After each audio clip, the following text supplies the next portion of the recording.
Next पढ़ते हैं इसका निदान। निदान के अंदर भोजन का सेवन ना करना।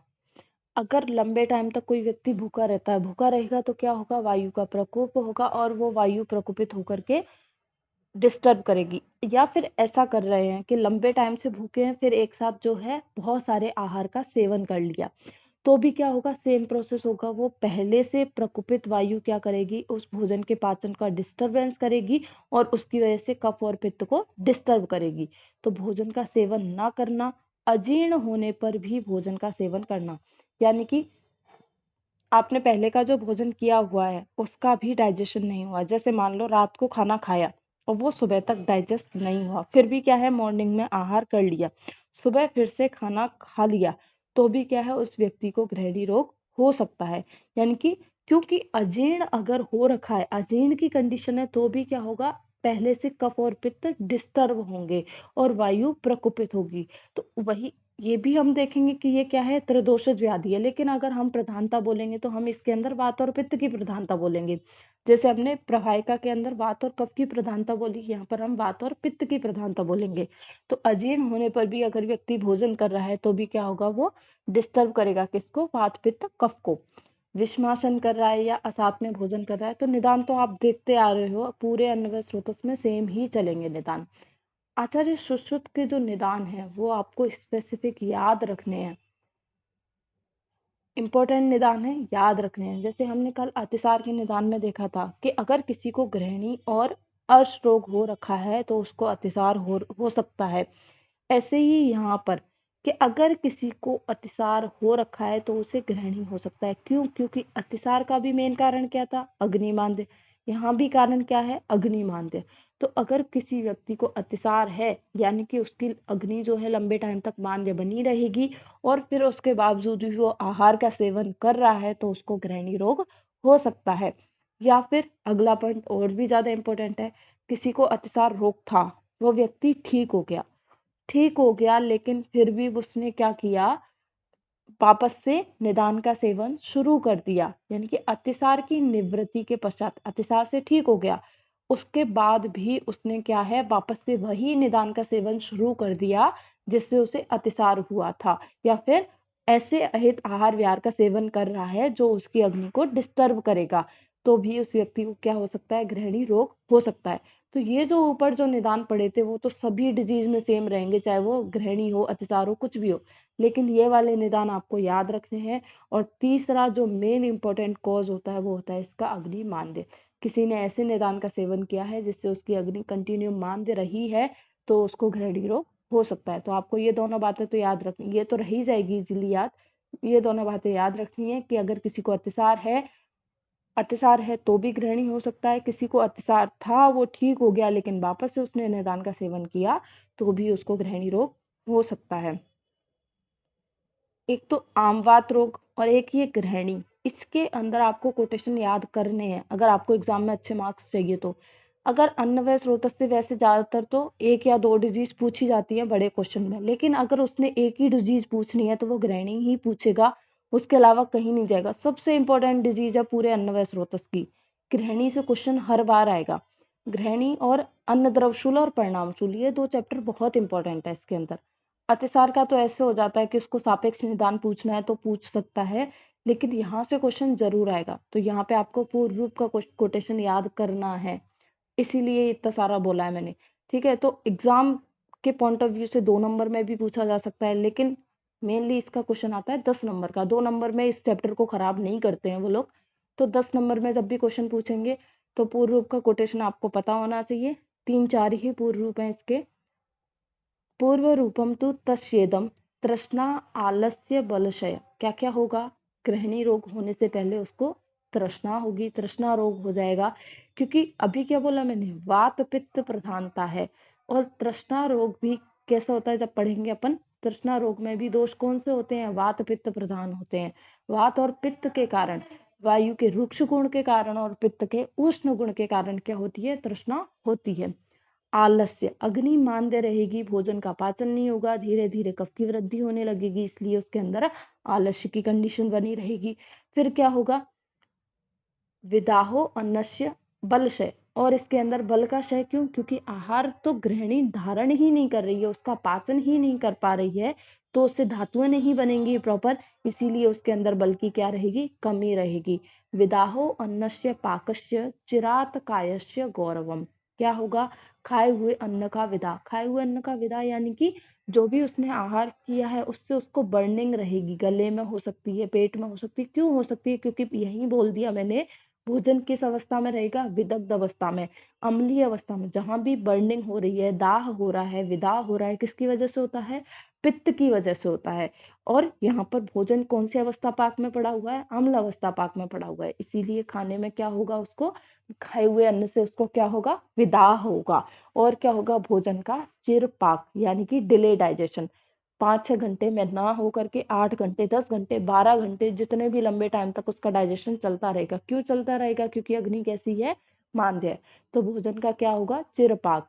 अगर कोटेशन याद नहीं होता है तो भी कोई बात नहीं है, लेकिन हिंदी में आपको एज इट इज ये याद रखने हैं। पांच होते हैं पूर्व रूप इसके: तृष्णा, आलस्य, बलशय, खाए अन्न का विदा और भोजन का चिरपाक। एक एक पॉइंट आपको क्लियर कर दिया है, नहीं समझ में आए तो वापस पूछ लेना। फिर है इसकी संप्राप्ति। कौन सी वाली? तृष्णा आलस्य वाली? हाँ। तृष्णा पूर्व रूपम तो तस्येदम तृष्णा आलस्य बलशय। तृष्णा किस वजह से हो रही है? अभी प्रधानता किसकी बताई? वात और पित्त की। वात पित्त की वजह से ही तृष्णा रोग होता है। अभी उदकवय स्रोतस के अंदर तृष्णा रोग पढ़ेंगे, वहां और अच्छे से समझा दूंगी। तो वात और पित्त बढ़े हुए हैं, इसीलिए क्या होगी? इसको तृष्णा होगी। दूसरा, तृष्णा और क्यों समझ सकती है? क्योंकि अन्न में क्या हो रहा है? विदाह हो रहा है। जहां भी दाह होगा, जब भी जलन होती है तो क्या पानी पीने का मन करता है, इसीलिए इसको क्या होगा? तृष्णा रोग हो जाएगा। आलस्य क्यों रहेगा? अग्निमांद्य है। अग्निमांद्य के कारण इसमें क्या रहेगा? गुरुता की जो आहार है उसका डाइजेशन नहीं होगा, उसकी वजह से क्या है? शरीर के अंदर गुरुता, आलस्य। और आलस्य को कैसे समझ सकते हैं? कि उसके अंदर बल की कमी है। जो आहार है वो प्रॉपर उसका पाचन नहीं हो रहा है, धातुओं में कन्वर्ट नहीं हो रहा है, पूरा का पूरा आहार है। आवाज आ रही है क्या मेरी? आवाज आ रही है ना? ओके। जो आहार है वो क्या है? जो जो आहार है वो क्या है? धातुओं में पूर्ण रूप से कन्वर्ट नहीं होगा। अब धातु नहीं बनेगी तो उसके अंदर बल की क्या रहेगी? कमी रहेगी। और क्या हो रहा है? जो अभी यहाँ संप्राप्ति में और क्लियर करूंगी, जो गृहिणी है वो पाचन ही नहीं कर रही है, धारण ही नहीं कर रही है, यानी कि जो आहार वो कर रहा है वो बॉडी के अंदर रुक ही नहीं पा रहा है, वो एज इट इज क्या है? बाहर निकल जाता है। इसीलिए उसके अंदर क्या रहती है? बल की कमी। और जो भी व्यक्ति कमजोर होता है वो आलसी तो होता ही है, उससे कोई काम नहीं होता। क्यों? क्योंकि वो कमजोर है, इसीलिए उसके अंदर आलस्य की कंडीशन भी रहेगी। और पित्त बढ़ा हुआ है तो खाए हुए अन्न में क्या होगा? विदाह होगा और भोजन का क्या होगा? चिरपाक होगा। अभी क्लियर है?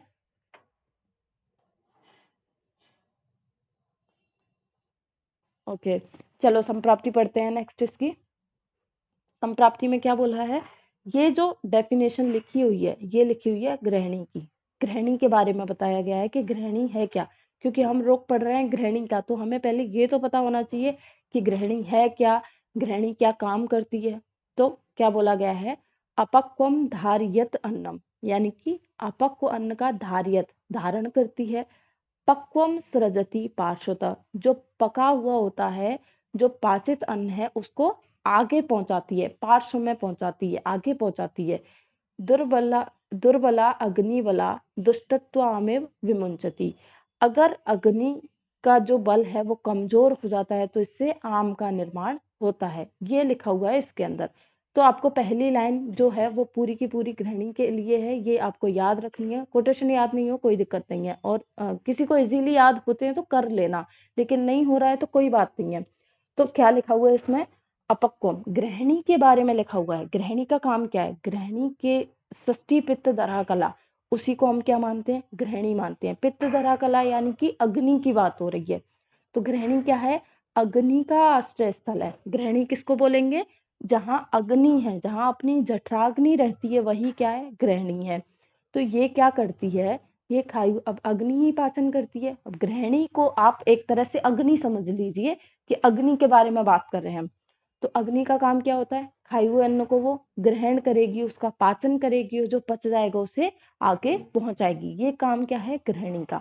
ठीक है, अगर गृहिणी में रोग हो गया, हम पढ़ रहे हैं गृहिणी रोग, अगर गृहिणी में रोग हो गया तो ये सारे काम बंद, ये काम नहीं करेगी। तो अब आगे और देखते क्या लिखा हुआ है, गृहिणी अपक्व अन्न का धारण करती है, जो भी आप आहार कर रहे हैं उसको धारण करेगी। धारण क्यों करेगी, क्योंकि अग्नि वही है, धारण करेगी तभी तो उसका पाचन होगा। अगर कोई चीज आपने ली है वो उस जगह रुकेगी नहीं, जैसे भोजन है वो आमाशय में आया या गृहिणी में जा रहा है, अगर वो वहां रुकेगा ही नहीं तो उसका डाइजेशन कैसे होगा। तो गृहिणी क्या करती है, अपक्व जो बिना पचा हुआ अन्न है उसका धारण करेगी, उसको धारण करके उसका क्या करती है, डाइजेशन करेगी वहां पे। और जिसको धारण करके उसने उसका पाचन भी कंप्लीट कर दिया है, उसको कहाँ पहुंचाएगी, आगे की तरफ पहुंचाती है। तो गृहिणी का काम क्या है, ये सामान्य कर्म है, किसके, गृहिणी के। गृहिणी अपक्व अन्न का धारण और पक्व अन्न को अपने पार्श्व से में नीचे की तरफ धकेलती है। अगर ये तो है इसका सामान्य कर्म, लेकिन अगर निदान का सेवन किया तो विभिन्न हेतु यानी कि निदान के सेवन से क्या हुआ, अग्निमांद्य। अग्निमांद्य, हम अग्नि किसका स्थान बता रहे हैं, गृहिणी का। अग्निमांद्य हुआ यानी कि गृहिणी डिस्टर्ब हुई। तो निदान का सेवन से क्या हुआ, अग्निमांद्य हुआ, जिसके कारण गृहिणी में क्या हो जाएगी, विकृति। अब गृहिणी में विकृति हुई तो ये काम रुक गए। कौन सा काम, ना तो अपक्व का धारण करेगी, ना उस अपक्व का धारण ही नहीं करेगी तो उसको पचाएगी नहीं। इसीलिए तो बोलते हैं, देखो अब ये लाइन आपको क्लियर हो जाएगी कि पक्व व अपक्व मल को, अपक्व का उसने धारण ही नहीं किया तो एज इट इज भी उसको बाहर निकाल सकती है गुद मार्ग से। दूसरा, यहाँ पे हमने क्या देखा था, भोजन का चिरपाक, लंबे टाइम तक जैसे तैसे उसने डाइजेशन कर दिया, यानी कि पक्व भोजन भी हो सकता है, लेकिन उसका ग्रहण उसने नहीं किया। डाइजेशन करके भी वो नीचे ही भेज देगी, उसका एब्जॉर्प्शन नहीं कर पाएगी, जिसकी वजह से गृहिणी विकृत होकर अपक्व अन्न को गुदा मार्ग से क्या करती है, बाहर निकालती है। तो जो डाउट आता है लोगों को कि अपक्व कैसे होता है, तो वो अपक्व इसीलिए होगा क्योंकि गृहिणी का मेन काम क्या था, अन्न का धारण करना। कौन से अन्न का, अपक्व अन्न का। तो वो उसको अगर धारण नहीं कर पाती है तो वो उसे एज इट इज बाहर निकाल देती है। अब ये पर्सन टू पर्सन वेरी करता है कि किसी के अंदर मल जो है वो अपक्व निकलेगा, किसी के अंदर जो है वो पक्व फॉर्म में निकलेगा। वो इसलिए कि गृहिणी की विकृति किस स्थान पर हुई है, क्या वो उसे धारण ही नहीं कर पा रही है, ग्रहण नहीं कर पा रही है, या उसको नीचे नहीं भेज पा रही है, वो डिपेंड करेगा कि गृहिणी में विकृति किस तरह की है। इसीलिए क्या है, इस रोग के अंदर डाइजेशन सॉरी कॉन्स्टिपेशन भी होगा और लूज मोशन, दोनों सिम्टम एक साथ देखने को मिलते हैं, क्योंकि वो डिपेंड करता है किस पे, गृहिणी पर। इसीलिए यहाँ पे हम केवल ये नहीं बोल सकते कि जिसको गृहिणी रोग है उसको अतिसार ही होगा। उसको कभी कभी अल्टरनेट होता है, कभी उसको कॉन्स्टिपेशन हो जाता है, कभी उसको लूज मोशन हो जाते हैं, वो गृहिणी की वजह से। ठीक है, फिर इसकी विशिष्ट संप्राप्ति। विशिष्ट संप्राप्ति में क्या है, निदान का सेवन करने से मेन काम वही अग्निमांद्य होगा। अग्निमांद्य होगा यानी कि आम दोष की उत्पत्ति हुई, आम का निर्माण हुआ। अब ये आम है या जो दोष दूषित हो रखे हैं वो कहाँ आएंगे, षष्ठी पित्त धरा कला। षष्ठी पित्त धरा कला बोले तो गृहिणी या फिर अग्नि का स्थान वही है। षष्ठी पित्त धरा कला किसको बोलते हैं, अग्नि के स्थान को, और अग्नि का स्थान ही क्या है, गृहिणी। यानी कि इन्होंने क्या किया, गृहिणी को दूषित किया। अब गृहिणी दुष्ट हो चुकी है तो वही उसका जो प्राकृत कर्म है, उसका धारण करना, पाचन करना, ग्रहण करना, आगे पहुंचाना, वो सारे काम बंद। तो पक्व व अपक्व अन्न को, अब वो सारे काम बंद हो जाएंगे तो ना तो वो पक्व को आगे पहुंचा रही है, सॉरी, ना तो पक्व का वो एब्जॉर्प्शन कर रही है, ना वो अपक्व को डाइजेस्ट कर रही है, तो एज इट इज उनको नीचे की तरफ भेज रही है। तो पक्व व अपक्व अन्न का क्या होगा, अधो मार्ग से निरहरण होगा, ये बाहर एज इट इज निकल जाएंगे। तभी तो क्या होगा, कभी बद्ध यानी कि कॉन्स्टिपेशन और कभी द्रव यानी कि लूज मोशन। कभी बद्ध या कभी तो मल जो होगा वो सेमी सॉलिड फॉर्म में, कभी जो है वो लिक्विड फॉर्म में बाहर निकलेगा। तो कभी बद्ध, अगर पक्व मल हुआ तो कैसा होगा, बद्ध होगा। अपक्व होगा तो कैसा निकलेगा, द्रव फॉर्म में, क्योंकि अपक्व के अंदर ही तो क्या होंगे, बहुत सारे एंजाइम वगैरह ये मिक्स हुए होंगे, तो वो एज इट इज जो है वो बाहर निकल जाएगा। उसी को हम क्या बोलेंगे, गृहिणी रोग। इसकी संप्राप्ति बहुत इंपॉर्टेंट है, ये डिजीज ही बहुत इंपॉर्टेंट है, बहुत इंपॉर्टेंट डिजीज है। तो आप बहुत अच्छे से समझिएगा, किसी को कुछ समझ में नहीं आए तो पूछ जरूर लेना। फिर है इसके भेद। भेद इसके चार हैं। प्रवाहिका के भी भेद 4 हैं, कंफ्यूज मत होना। वातिक पित्तिक कफ सेम है, लेकिन वहां रक्तज प्रवाहिका आ जाता है, यहाँ सन्निपातिक ग्रहणी आ जाता है। अतिसार के भेद 5 थे, वहां पर एक आगंतुज और ऐड हो जाता है। इसके भेद 4 हैं, प्रवाहिका के भी भेद 4 हैं, लेकिन कंफ्यूज नहीं होना है, सबका अलग अलग याद रखना है। फिर है इसके लक्षण। लक्षण में क्या है, अतिसृष्टम विबद्धम व द्रवम तद उपदिश्यते, यानी कि जो मल होगा वो कैसा होगा, अतिसृष्ट हो सकता है, विबद्ध हो सकता है और द्रव हो सकता है, यानी कि किसी भी फॉर्म में हो सकता है, चाहे वो बद्ध फॉर्म में होगा चाहे वो द्रव फॉर्म में होगा। ठीक है, और क्या होगा, तृष्णा अरोचक वैरस्य प्रशेक तमकान्विता, याद रखना है। क्या क्या होगा, तृष्णा तो इसके कहाँ भी हो रही थी, पूर्व रूप के अंदर भी पढ़ा था हमने। इस व्यक्ति को तृष्णा रोग हो जाएगा, क्योंकि क्या है, दोष डिस्टर्ब है, वात पित्त बढ़े हुए हैं, तृष्णा होगी। अग्नि मांद्य है, इसलिए क्या रहेगी, इसको अरुचि रहेगी। और क्या रहेगी, मुख में विरसता, मुंह का रस जो है इसका विकृत रहेगा, क्योंकि दोष कैसे हैं, दूषित है, अग्नि मांद्य है। और क्या होगा, इस व्यक्ति को सलाइवेशन लगातार होता रहेगा, प्रसेक होगा, सलाइवेशन होता रहेगा, और इस व्यक्ति को क्या हो जाएगी, तमक श्वास हो जाएगी। जो कफ बना हुआ है, श्वास के अंदर पड़ा था, जो कफ बना हुआ है, साथ साथ इसके अंदर तमक श्वास में कौन सा दोष और आ जाता है, बाद में पित्त आ जाता है। तो यहाँ पर पित्त और कफ की वजह से इस व्यक्ति को तमक श्वास हो सकता है, क्योंकि जो आम है अगर वो जो है वक्ष प्रदेश तक पहुंच गया, उसने उस स्रोतस को, प्राणवायु स्रोतस को भी डिस्टर्ब किया, तो उसको क्या हो सकता है, तमक श्वास भी हो सकती है। और क्या होगा, हस्तपाद में शोथ, शून पाद करह, शूल, हस्तपाद में क्या हो सकता है, शोथ हो सकता है, इन्फ्लामेशन। अब इन्फ्लामेशन का भी कारण कौन ही रहती है, आम रहती है, यहाँ पे आम का निर्माण हो रहा है, तो हस्तपाद में क्या हो सकता है, शोथ हो सकता है। अगर वो आम है वो संधियों में जाके संचित हो गई, तो इसको अस्थि संधि वेदना भी हो सकती है। लेकिन ये जो सिम्टम आ रहे हैं, यहाँ पे जो सिम्टम आ रहे हैं, बहुत क्रोनिसिटी की तरफ आएंगे, स्टार्टिंग में नहीं होगा कि जैसे उस व्यक्ति को आज ग्रहणी रोग हुआ तो उसको जॉइंट पेन होने लग गया, हाथ पैरों में स्वेलिंग आ गई, इन्फ्लामेशन हो रहा है, नहीं, लंबे टाइम तक ये फेज रहेगी, तब ये सिम्टम आएंगे। और क्या होगा, जो कफ पड़ा हुआ है उसके अंदर, उसकी वजह से उसको क्या है, सर्दी या वमन जैसी कंडीशन, सर्दी वर्ड याद रखना है आपको, वमन से कंफ्यूज हो जाते हैं, तो सर्दी हो सकती है, क्योंकि सर्दी किसकी वजह से होती है, विकृत कफ की वजह से। यहाँ पे आम दोष बना हुआ है, जिसकी वजह से क्या हो, उसको सर्दी हो सकती है। और क्या होगा, कफ की वजह से ज्वर, क्योंकि ज्वर भी कैसी व्याधि है, आमज व्याधि है, आम की वजह से ही ज्वर का निर्माण होता है। और अगला पॉइंट याद रखना है आपको अच्छे से, ये स्पेसिफिक है, ये पॉइंट याद रखना है।